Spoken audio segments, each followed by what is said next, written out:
সকালে ঘুম থেকে উঠে দেখি যে আম্মু রান্না করে রেখেছে, এখন শুধু খাওয়ার পালা। বাপের বাড়ি আসলে তো শুধু শান্তি আর শান্তি।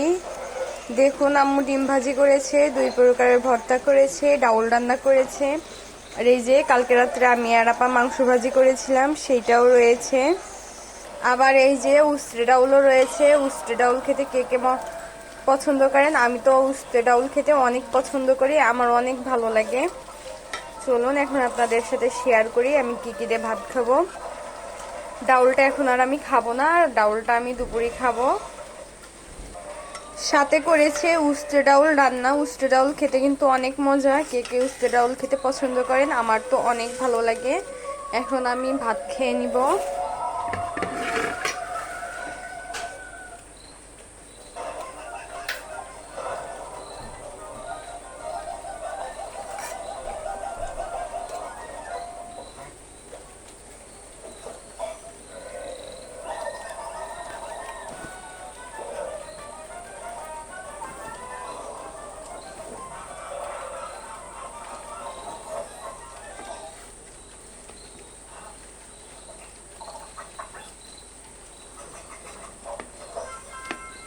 এই যে আমার সকালের খাবার, আমি লাস্টে ডাউল দিয়ে একটু নেব।